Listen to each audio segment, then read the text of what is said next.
요한복음 1장 35절부터 51절 말씀을 가지고 주일 예배를 통해서 따르라고 하실 때 따라가야 제자가 된다.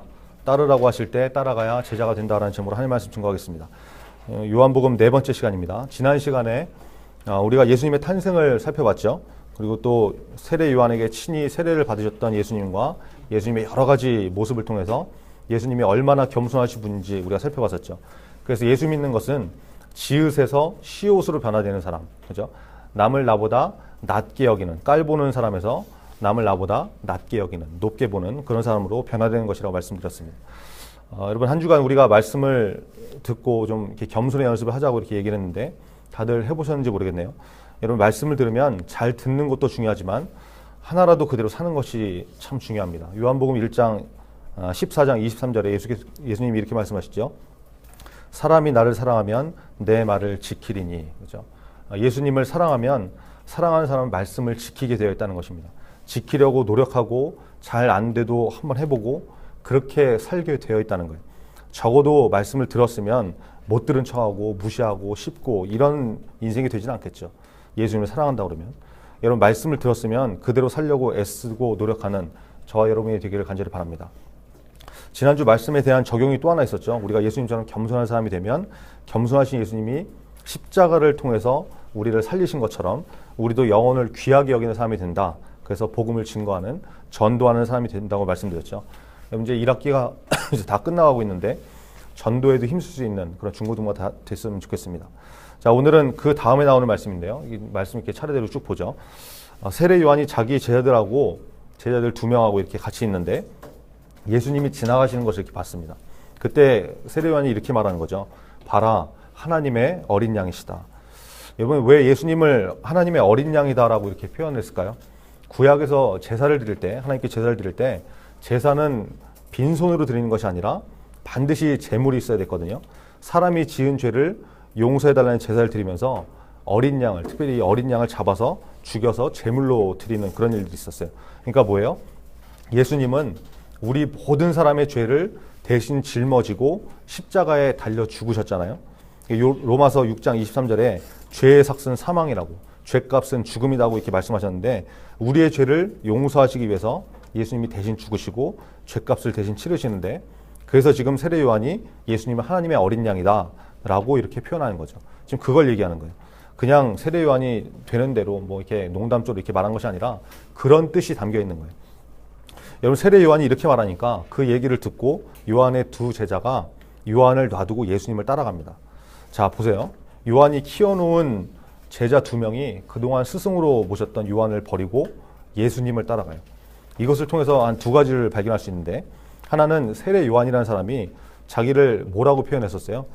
자기는 예수님이 오실 길을 예비하는 사람이다, 준비하는 사람이다 이렇게 얘기했는데 그 말 그대로 살았던 사람이다 라는 것을 알 수 있죠. 왜 그래요? 예수님이 오시기 전에 회개해라, 천국이 가까웠다 이렇게 외쳤고 또 세례를 베풀었고 제자를 택해서 가르치고 교육하다가 이제는 그 제자를 예수님께 그냥 보내주잖아요. 물론 뭐 요한이 직접 얘들아 뭐 예수님 따라가라 이렇게 하지는 않았지만 자기 제자들이 예수님한테 가는 게 싫었다 그러면 아예 제자들한테 예수님에 대해서 얘기를 하지 않았겠죠. 그리고 자기 제자들이 예수님을 따라간다고 이렇게 떠날 때 이렇게 반응하지 않았겠어요. 야, 이 싸가지 없는 것들아, 내가 너네를 어떻게 가르치고 키웠는데 딴 사람한테 간다고 그러냐, 이런 배신자 같은 놈들 이러면서 막았을 텐데, 싫었으면 막았을 텐데 그러지 않잖아요. 이게 요한의 모습이었다는 거예요. 여러분 우리는 누군가를 가르치고 키우고 뭔가 영향력을 미치게 되면 그 사람이 자기 건 줄 알아요. 그래서 마음 상하고 자기 뜻대로 안 되면 신경질 내고 막 이런 일들이 벌어지잖아요. 여러분도 마찬가지죠. 친구 한번 생각해 보세요. 베스트 프렌드 자기 거라고 생각하죠. 그래서 그 친구가 다른 애랑 놀면 질투하고 마음 상해하고 그러지 않습니까? 선후배 사이에서도 이런 일들이 벌어지죠. 여러분 이 요한의 모습을 통해서 우리가 배워야 되는 거예요. 사람에게 집착하지 말고 때로는 놓아주고 보내줄 줄 아는 사람이 돼야 된다는 거예요. 저도 이런 거에서 그렇게 자유롭지가 못했어요. 그래서 좀 이렇게 뭐 사람 관계에 있어서 힘들고 막 이랬는데 이제는 막 그런 걸 좀 초월해서 살려고 이렇게 노력을 하는데, 그래서 저는 기회가 생길 때마다 연습을 합니다. 예전 교회에서 이런 일이 있었어요. 중고등부에 있던 한 친구가 중고등부 담당 전도사인 저보다 다른 부서 전도사님을 더 따르는 거예요. 그 애가 이제 한 번은 예배 끝나고 이렇게 나오면서 인사를 하는데 청년부 전도사님한테 전도사님 이러면서 막 달려가더니 철썩 안기는 거예요.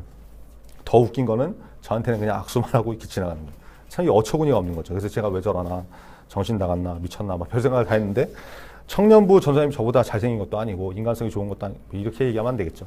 그분도 인간성이 좋지만 제가 좀 더 좋고, 그런데 중고등부 학생이 자기 담당 전도사는 놔두고 청년부 전도사님한테 더 친하게 대하고 지내는 거예요. 제가 정말 심각하게 고민을 해봤거든요. 왜 그럴까? 저 인간이 왜 그럴까? 왜 중고등부 학생이 자기 전도사를 놔두고 다른 전도사한테 저렇게 친하게 지내는 걸까? 물론 그 인간만 그랬어요. 다른 나머지 중고등부는 다 저를 좋아하고 따르고 그랬는데, 여러분 또 전혀 못 믿겠다는 눈초리를 저를 쳐다보지만 하여튼 그랬거든요. 그래서 제가 고민을 했죠. 제가 이렇게 막 그 여학생들이 예전 교회에서는 뭐 이렇게 저한테 이렇게 엉겨 붙고 막 이런 것들이 좀 많았었어요. 그래서 이제 이러지 마라, 은혜가 안 된다, 이렇게 막 밀쳐내고 막 이랬는데, 여학생들한테 그렇게 해서 저를 뭐 이렇게 멀리하고 피하게 됐나, 아니면 뭐 이렇게 제가 가까이 대하기는 좀 어려운 그런 처음 이제 만나면 그렇거든요. 그게 뭐 그런 것 때문에 그런가 별의별 생각을 다 했는데, 고민을 해보니까 그럴 수도 있겠더라고요. 저보다 다른 전도사님이 더 좋을 수도 있는 거죠. 그죠? 다른 사람마다 이제 뭐 취향이 다른 거고 마음에 맞는 사람이 따로 있으니까 그럴 수도 있겠다. 내가 이제 그런 거 신경 쓰지 말고 집착하지 말아야 되겠다. 이렇게 결론 내리고 뭐 그러든지 말든지 내 할 일이나 제대로 하자, 뭐 이런 식으로 이제 하고 넘겼거든요. 마음을 그렇게 먹으니까 중고등부 학생 중에 누가 뭐 이제 다른 목사님이나 다른 전사님 설교에 은혜를 받았다, 뭐 이렇게 와갖고 전사님 설교가 왜 그래요? 뭐 저분 이렇게 설교 잘한대, 뭐 이렇게 얘기하면 살짝 짜증은 나지만 그냥 그래라, 가서 은혜 많이 받아라, 이렇게 하고 넘어가게 되더라고요. 저도 이런 것들이 잘 안 되니까 기회가 생길 때마다 연습을 한 거예요. 그러니까 그러다 보니까 어느 순간 이걸 넘어서게 되더라고요. 뭐 사람이 다를 수도 있지, 뭐 사람마다 취향이 다르니까 하고 넘어설 수 있더라고요. 여러분 한번 생각해 보세요. 세례 요한도 인간적으로 혹시 그런 마음이 들지 않겠어요? 자기가 뽑아가지고 가르치고 키운 제자가 갑자기 자기를 떠나서 다른 스승을 따라간다고 했을 때 인간적으로 마음이 편하지만은 않았겠죠. 그래도 요한은 아무 말 하지 않았다는 거예요. 이게 메시지예요. 여러분, 사람에게 집착하지 말고 내 사람, 내 편, 내 제자 뭐 이런 거에 얽매이지 말고 연연하지 말고 그것 때문에 밤상해가지고 힘들어하고 자기 일 엉망으로 만들지 말고 보내줄 줄도 알아야 된다는 거죠. 특별히 저를 비롯해서 여기 있는 선생님들 그거 잊지 마시고 사람에게 집착하고 붙드는 인생이 되는 것이 아니라 요한처럼 자기 사명에 더 오히려 집중할 수 있는, 사람은 좀 이렇게 보내줄 줄도 아는 그런 믿음의 사람이 되기를 바랍니다. 또 하나 발견할 수 있는 것이 뭐냐, 제자들이 이제 요한의 말을 듣고 어떻게 반응을 했어요? 보라, 하나님의 어린 양이로다, 이 얘기를 듣고 뭐 그냥 그런가 보다, 뭐 그래서 어쩌라는 거냐 이러면서 가만히 있었던 것이 아니라 어떻게 해요? 요한의 말을 듣고 예수님을 따라갔다는 거예요. 그냥 듣고 끝나는 것이 아니라 따라가는 행동, 삶이 있었다는 것이죠. 여러분, 이게 예수 믿는 우리에게 정말 필요한 모습이라는 거예요. 우리에게 적용하면 어떻겠습니까? 말씀을 듣고 들어서 깨달았으면 그 말씀대로 우리가 살 줄 알아야 된다는 거죠. 하루아침에 그렇게 되는 게 아니지만 하나씩 하나씩 연습하면서 우리가 예수 믿는 사람답게 살아가는 모습이 있어야 된다는 거예요. 전도사가 뭐 이렇게 좀 하자고, 한번 말씀대로 살아보자고 이렇게 얘기하면 그냥 그런가 보다, 너나 해라, 귀찮게 하지 마라, 이런 식으로 반응하는 것이 아니라 뭐예요? 해보는 그런 모습들이 필요하다는 거예요. 그게 영적인 의미에서 순종일 수 있겠죠. 여러분 늘 얘기하지만 수학 문제 하나 풀고 영어 단어 하나 더 외우는 거, 이게 뭐 얼마나 성적 올리는데 도움이 되겠어요? 그렇게 아무것도 아닌 것 같이 여겨지지만 그런 것들이 하나하나 쌓여가면서 지금 당장은 아무것도 아닌 것 같지만 그게 하나 둘 쌓여가면서 여러분의 실력이 되고 성적으로 돌아오잖아요. 여러분 믿음 생활도 마찬가지입니다. 매일 밤 10시에 기도하자고 그러면 기억하고 기도하는 것, 이게 하루하루 쌓여가면서 믿음의 실력이 되는 것이죠. 지난주 말씀대로 한번 겸손한 삶을 살아보자 그러면 평소대로 그냥 아무 생각 없이 막 사는 것이 아니라 겸손을 내가 어떻게 실천해 볼 것인가 고민하고 남을 나보다 낮추고 뭐 깔보고 이렇게 무시하면 사는 것이 아니라 높여주고 섬겨줄 줄 아는 그런 모습으로 어떻게 하면 살 수 있을까 고민하면서 사는 게 우리의 모습이 돼야 된다는 거예요. 전도하자고 그러면 진짜 내가 전도해야 될 친구가 누군지 주변에 있는지 한번 주변을 돌아보고 전도할 수 있게 해달라고 기도도 해보고 교회 한번 가보자고 친구에게 정말 말할 수 있는 그런 모습이 있어야 된다는 거예요. 그게 믿음이라는 것이죠. 마태복음 7장 24절에 보니까 그러므로 누구든지 나의 이 말을 듣고 행하는 자는 그 집을 반석 위에 지은 지혜로운 사람 같으리니, 예수님께서 하신 말씀이죠. 듣고 행하는 자는, 이게 중요한 거예요. 이 말씀 기억하시고 저와 여러분이 하나님의 말씀을 들었으면 하나라도 그대로 행할 줄 아는 그런 지혜로운 사람이 다 되기를 간절히 바랍니다. 자, 요한을 따르던 두 사람이 이제 예수님을 따라가죠. 예수님께서 이제 따라오시는 사람을 이렇게 발견했어요. 그래서 원하는 것이 무엇냐? 무엇을 구하냐? 이렇게 그 사람들한테 물어보시죠. 그러니까 그 사람들이 랍비여 어디 계십니까? 어디에 머물고 계십니까? 이렇게 물어봐요. 여러분, 랍비라는 말은 아람어로 선생님이라는 뜻이거든요.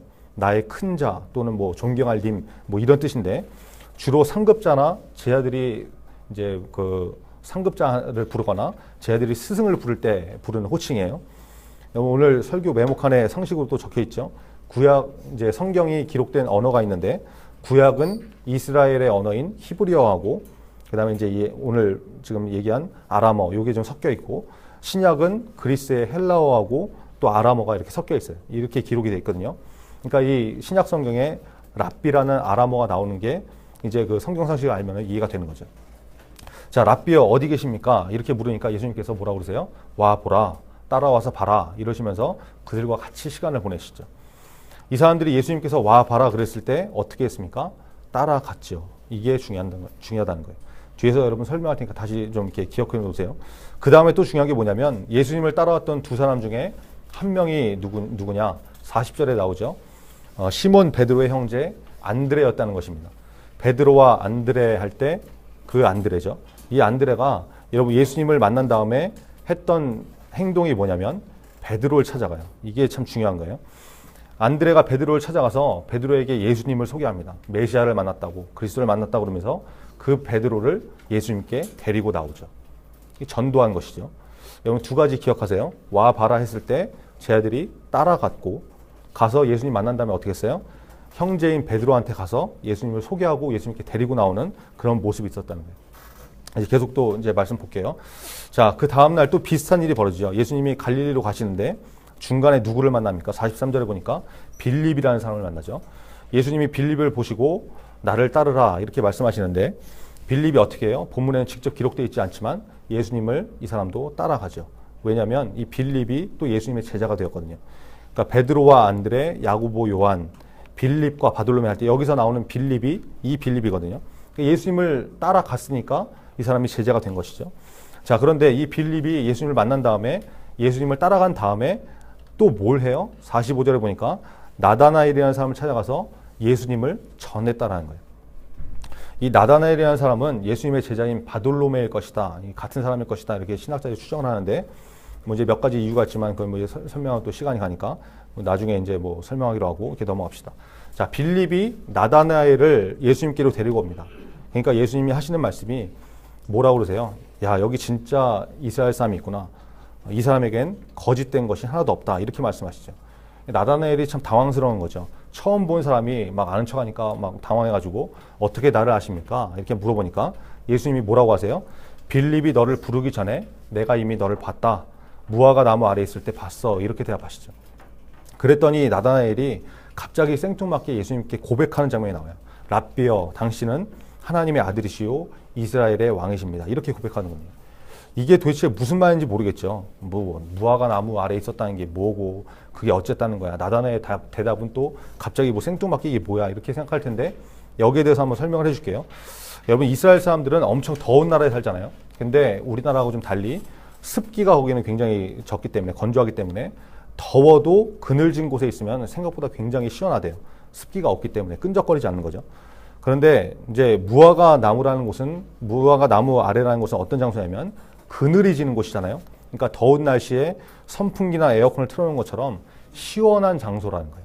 무화과 나무 아래가. 그래서 거기서 휴식을 취하기도 좋고 공부하기도 좋은 그런 장소라는 거예요. 자, 근데 당시 이스라엘 사람들은 성경을 아무나 갖고 있을 수가 없었어요. 성경이 굉장히 비쌌거든요. 마치 1년치 월급을 다 연봉을 다 털어야 이제 겨우 살 수 있을 만큼 그렇게 이제 성경이 비쌌는데 그러니까 이제 성경이라는 것은 마을의 회당이라고 하는 지금 뭐 우리 교회 같은 뭐 이런 곳에나 있었단 말이죠. 그 회당에서 성경을 읽고 공부하고 성경을 알고 싶으면 그렇게 했어야 되는데 이런 회당조차 없는 작은 동네, 작은 마을에서는 성경을 읽고 묵상하고 공부할 장소가 마땅히 없을 거 아니에요. 그러니까 회당이 없으니까, 그렇죠? 그럴 때 성경을 공부하기에 좋은 장소로 애용되었던 곳이 바로 무화과 나무 아래였어요. 그 문화에서 그렇게 이용됐다는 거예요. 그러니까 나다나엘은 바로 이 무화과 나무 아래에서 평소에 하나님의 말씀을 묵상하고 연구하는 이런 삶을 살고 있었다는 것을 예수님께서 정확하게 아시고 내가 이미 너를 보았다. 이미 알고 있다. 네가 하나님의 말씀을 평소에 그렇게 묵상하고 있는 거 내가 알아. 라고 하신 말씀이 네가 무화과 나무 아래에 있을 때 내가 보았다라는 그 말씀이라는 거예요. 이제 이게 무슨 말인지 이해가 되죠? 그러니까 나다나엘이 이분이 내 삶을 다 알고 계시는구나. 나를 정확하게 알고 계신 하나님의 아들 이스라엘의 왕이신 게 분명하구나는 이 고백을 할 수밖에 없다는 거예요. 그러면 이제 오늘 본문이 어떤 식의 내용인지 여러분 좀 이해가 되시겠죠? 자, 이제 다시 돌아가서 예수님이 제자들을 만나셨는데 제가 아까 두 가지 기억하라고 했죠. 예수님이 나를 쫓으라 와봐라 이랬을 때 예수님의 제자가 된 사람들은 어떻게 했다고 그랬어요? 예수님을 따라갔었죠. 오늘 본문에 나온 사람들 보세요. 따라가잖아요. 이게 메시지라는 거예요. 여러분이 예수님의 제자가 되고 싶다고 그런다면 어떻게 해야 됩니까? 오늘 설교 제목처럼 따르라고 할 때 따라가야 순종해야 제자가 된다는 것이죠. 따르지는 않으면서 제자가 되려고 하면 뭔가 하나님의 능력을 체험하려고 그러면 이렇게 하면은 안 되는 것이죠. 따라가야 만나는 것이고 하라고 할 때 할 수 있는 것. 그래서 그때 바로 하나님의 기적이 나타나고 능력이 나타나는 것이지 아무것도 안 하면서 이루어지길 바라는 것은 문제가 있다는 거예요. 안드레도 그렇고 빌립도 그렇고 와봐라 따라와라 이럴 때 즉시 그렇게 하죠. 그러니까 예수님께서 만나주시고 그 사람들이 예수님의 제자가 됐다는 거예요. 여러분에게 예수님이 나를 따르라 이렇게 말씀하시면 여러분은 그렇게 하실 수 있겠습니까? 그럴 사람 아마 참 드물걸요. 우리는 너무 바쁘죠. 할 일이 얼마나 많습니까? 학원 가야 되고 숙제해야 되고 친구 만나야 되고 게임하고 놀러 다녀야 되고 그죠? 그러니까 맨날 신앙생활은 나중에 뭐 지금은 공부하고 내가 지금 대학 가야지 대학 떨어지면 하나님의 영광을 가리는 일인데 예배가 중요하냐 시험 공부가 더 중요하지 이러면서 예배 다 제껴버리고 대학 가고 나서 예수 믿으면 되지 뭐 이러면서 대충 교회만 왔다 갔다 하고 와서도 졸고 자고 뭐 이러면 하나님을 만날 수 있겠어요? 여러분 지금 신앙생활을 엉망으로 하는데 대학 가면 여러분이 신앙생활을 잘할 수 있을 것 같습니까? 믿음의 기초가 없는데 그게 될 것 같아요? 이리 휩쓸리고 저리 휘청이고 다 무너지는 것이죠. 지금도 이렇게 바쁜데 대학 가면 여러분 한가해질 것 같습니까? 절대 그렇지 않죠. 생각해 보세요. 대학생 되면 그동안 입시 준비하느라고 못 놀았으니까 놀아야죠. 노느라 바쁘겠죠. 지금까지 못했던 연애도 한번 해봐야 되겠죠. 연애하느라 바쁘겠죠. 그러다 보면 금방 시간이 훅 지나가서 취업해야 되는 때가 또 오죠. 취업 준비하는 거 여러분 얼마나 바쁜지 아세요? 정신 하나도 없이 또 시간이 지나갑니다. 그러다 보면은 또 취업 준비하느라 시간 다 지나죠.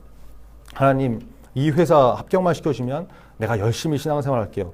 그렇게 기도하는 척 하더니 취업되고 나면 또 일하느라 바쁘고 승진해야 하느라고 또 바쁘고 승진하면 또 뭐합니까?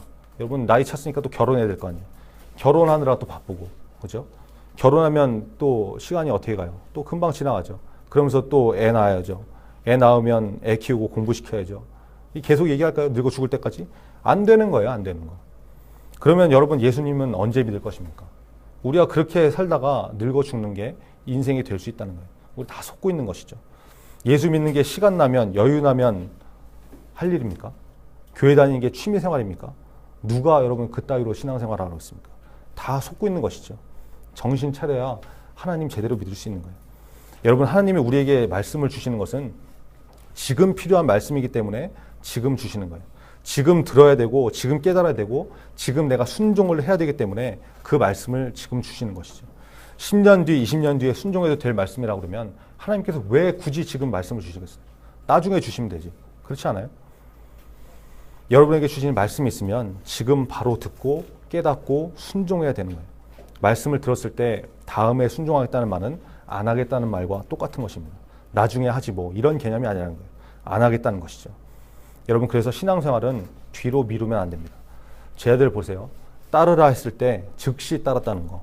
미루지 않았다고. 기억하셔야 됩니다. 여러분 하나님의 말씀을 듣고 즉시 순종할 수 있는 저와 여러분이 다 되길 간절히 바랍니다. 또 하나 기억하라고 했던 거 뭐였죠? 예수님을 만난 다음에 안드레도 그렇고 빌립도 그렇고 어떻게 했어요? 예수님을 전하잖아요. 예수님을 만나면 전한다는 것입니다. 여러분 안드레라는 사람은 성경에 별로 이렇게 등장하지 않아요. 그래서 많은 사람들이 안드레는 예수님의 제자 중에 참 별 볼 일 없는 사람이다. 이렇게 생각하는 경향이 있는데 여러분 정말 그렇습니까? 그렇지 않죠. 안드레가 누구를 예수님께 데리고 나왔어요? 예수님의 수제자가 된 베드로를 데리고 나왔잖아요. 안드레가 없었다면 여러분 베드로도 없는 것이죠. 물론 예수님이 베드로를 따로 또 부르실 수도 있겠지만 과정만 놓고 본다 그러면 안드레가 베드로를 데리고 나왔기 때문에 안드레 없이는 베드로도 없었다는 거예요. 여러분이 전도할 한 사람이 어떤 사람이 될지 몰라요. 그죠? 하나님께 얼마나 귀하게 쓰임 받을 그런 귀한 영혼인지 우리는 알 수 없습니다. 그러니까 전도해야죠. 본문에서 예수님 만난 사람들의 특징이 바로 전도라는 거 여러분 기억하시기 바랍니다. 전도를 위해서 기도하시고 전도를 위해서 노력하시고 전도를 위해서 정말 노력할 수 있는 그런 중고등과 다 됐으면 좋겠습니다. 그래서 하나님께서 주신 그 말씀을 또 예수 그리스도를 전도를 통해서 한 생명을 이렇게 구원할 수 있는 예수님께 데려 나올 수 있는 그런 중고등부가 다 되기를 간절히 바랍니다. 오늘 말씀의 핵심입니다. 여러분 세례 요한의 모습처럼 사람에게 집착하지 마라. 예수님을 따랐던 제자들처럼 따라오라고 하시면 그 말씀에 순종해서 즉시 따라가야 된다. 그리고 예수님을 만난 제자들은 하나같이 예수님을 주변에 전했었죠. 그래서 우리도 전도해야 된다. 이 말씀대로 살 수 있는 우리 중고등부가 다 되기를 간절히 바랍니다. 기도하겠습니다.